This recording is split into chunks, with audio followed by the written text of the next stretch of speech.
Hello and welcome to Man's Model Moments.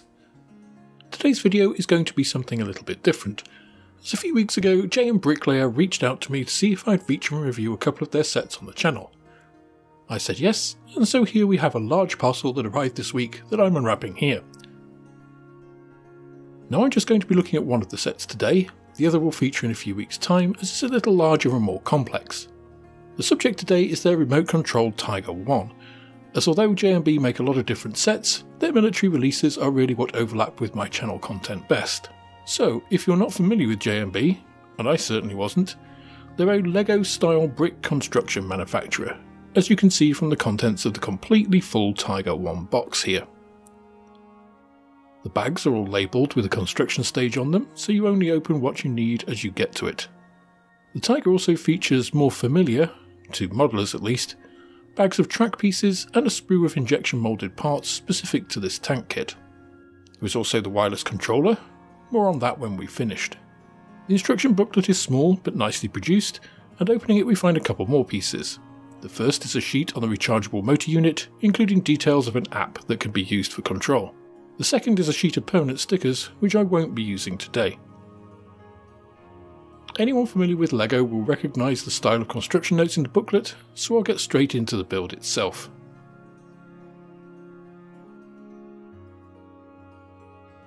The first thing I did was to get all of the bags labelled with a 1, open them up, and then deposit all of the pieces in each bag into small trays. I recommend doing this as it makes finding pieces much easier, keeps similar pieces together, and helps in not losing anything. As you can see, I'm just using plastic takeaway containers, which also allow you to seal them if you have to break mid-build. Now I'm not going to provide a continuous commentary through this video, as I've included the entire footage for all of the build steps here, and everything is pretty self-explanatory. I'll just chip in when there's something relevant to the experience, and the first of these is just to mention the instructions do have one-to-one images of certain pieces at some steps, to ensure that you get the right piece, such as here.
At this stage we're making the main drive for the tracks, so it's worth ensuring that these gears are correctly aligned, since they're critical to the control of the tank when it's complete.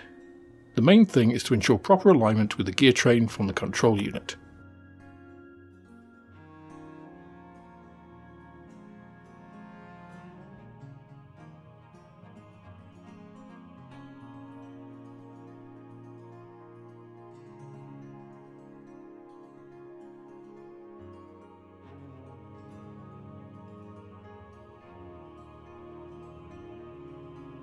We do have to use basic modelling skills and tools to extract these pieces from the sprue, but the drive wheels here aren't actively engaged, so there's no need to be meticulous if you don't want to be.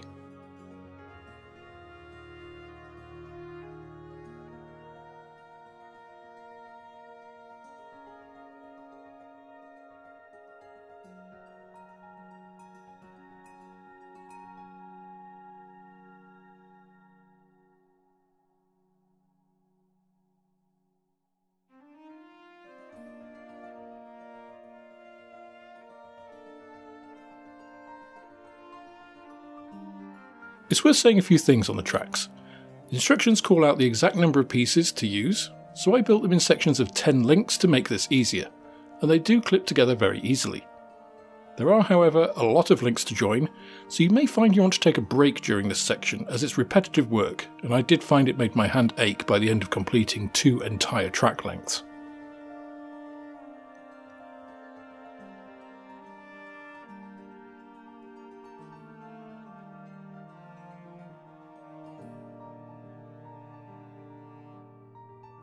The other thing to note on the tracks is to once again ensure correct alignment with the drive gears.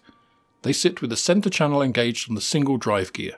The inner ones are purely for transferring power from the small control box unit gears.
You do need to be careful on this step, since the centre gear is not retained at this point, meaning it can shift about if you're not careful. Here we have another alignment aid in the instructions, which is important in assemblies like this where there are no other visual indicators of fit.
Here you can see we're now on to stage 2 of the build, and once again I'm getting everything unbagged and into trays.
Here we're making more track from the links, and this time it's for hanging on the front of the hull.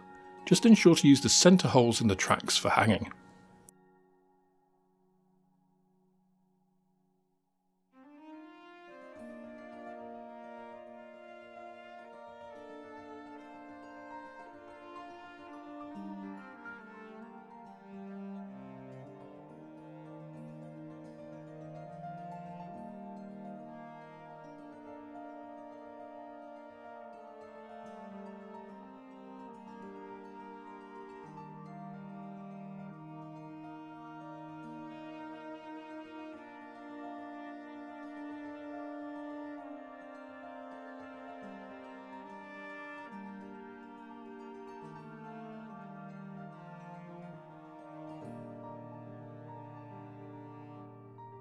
Now we're bringing in a couple of the kit-specific parts for the Tiger in the distinctive machine gun mount and driver's mantlet.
The side skirts fit using push-fit connectors which leave it at an angle, which I think gives a pretty convincing look.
Overall, the turret build is pretty straightforward.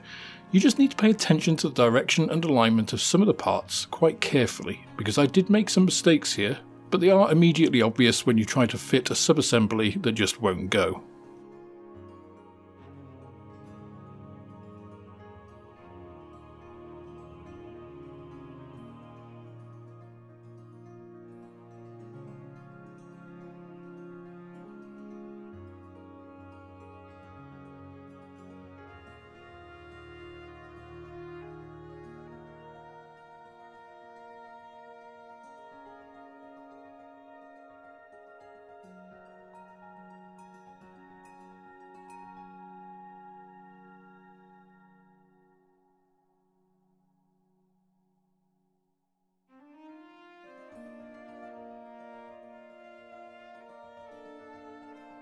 The two-piece barrel is moulded so it only fits one way, and a tight push-fit join secures it in place.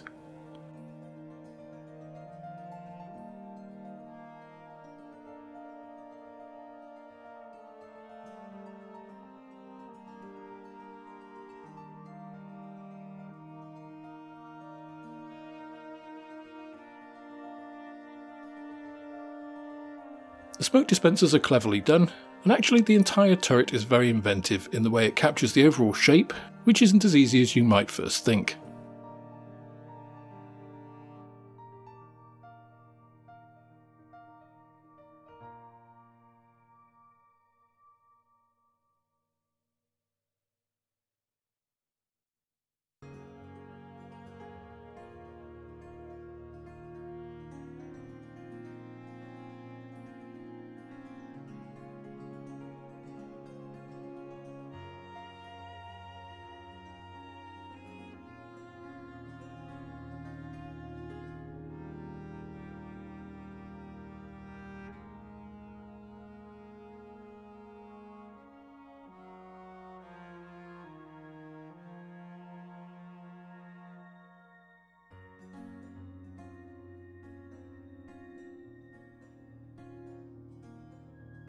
The one minor negative here is strangely when you bring the finished turret and hull assemblies together, as there's no definitive placement here, and I did it a couple of times before I was happy, and it seems a strange omission given the clarity of the rest of the build. Anyway, let's have a look at the finished tank.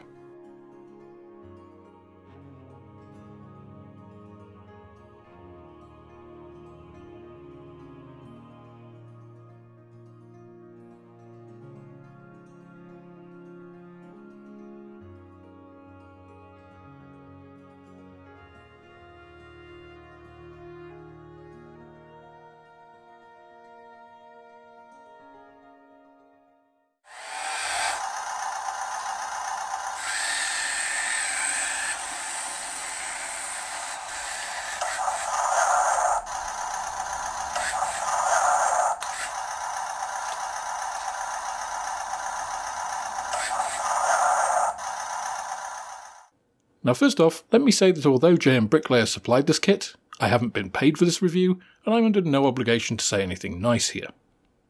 That aside, this was a nice break from normal modelling, as I haven't made a Lego or similar kit since my kids were growing up. Overall, I'm quite impressed with this Tiger, and it really wasn't that difficult to build. I'd say a teenager, or maybe slightly younger with help from an adult, would have no issues, although the tracks might be a hurdle as they're so repetitive that that's a builder attention issue rather than one of the kit. The instructions clearly borrow from design cues of other companies, which is no bad thing as they're standing on well-established protocols that work, and it helps with familiarity. What you saw today was my first attempt at building the kit, and I ran through it in one session, taking me the best part of 2 hours. The components all seem to be of a decent quality, and although I've not built Lego in years, I'd say these are, if anything, a tiny bit softer than I recall Lego plastic to be. Being remote controlled, the kit also has some greater longevity for the target market too, though the location of the charging port for the main internal unit does make it difficult to access when complete. It would have been nicer if it was easily accessible. Still, I think it would be a good set for that high school age child. Now if you'd like to get your hands on one of these Tigers, I'm actually going to give this one away, which is one of the reasons I didn't use the included stickers, as I'll leave those for the lucky winner. If you'd like to have a shot at winning, there are a couple of ways of doing that. Firstly, you can become a channel member or Patreon, which also gives you access to my Discord server and other benefits, including automatic entry to these giveaways. If you're not in a position to do that, not a problem, simply subscribe to the channel and send me an email at manmomo.am@gmail.com, that address is also available in the channel info page, with the subject of JMB Tiger, and you'll be placed into the draw. Now if you don't want to wait or leave it to Lady Luck to get one of these, they are available to buy at just under $60 including shipping and tax. You can get it from JMBricklayer directly or through my Amazon affiliates web store, and if you use my code you can get 15% off, making it just over $50. All of those links are down in the video description below. With that, it just remains for me to thank JMBricklayer for the review sample, and all of my patrons and channel members for their support. It really means the world to me. That's all for this instalment of Man's Model Moments. If you enjoyed the video, please click the like button, subscribe to the channel for more like it, and share this video with others you think would also enjoy it. You can also follow me on Instagram, Twitter and Facebook, and if you're feeling generous then I also have a Patreon, which is absolutely the best way of helping me to grow the channel and produce more content like this. With that, I hope you have plenty of modelling moments of your own, and I look forward to welcoming you on the next video.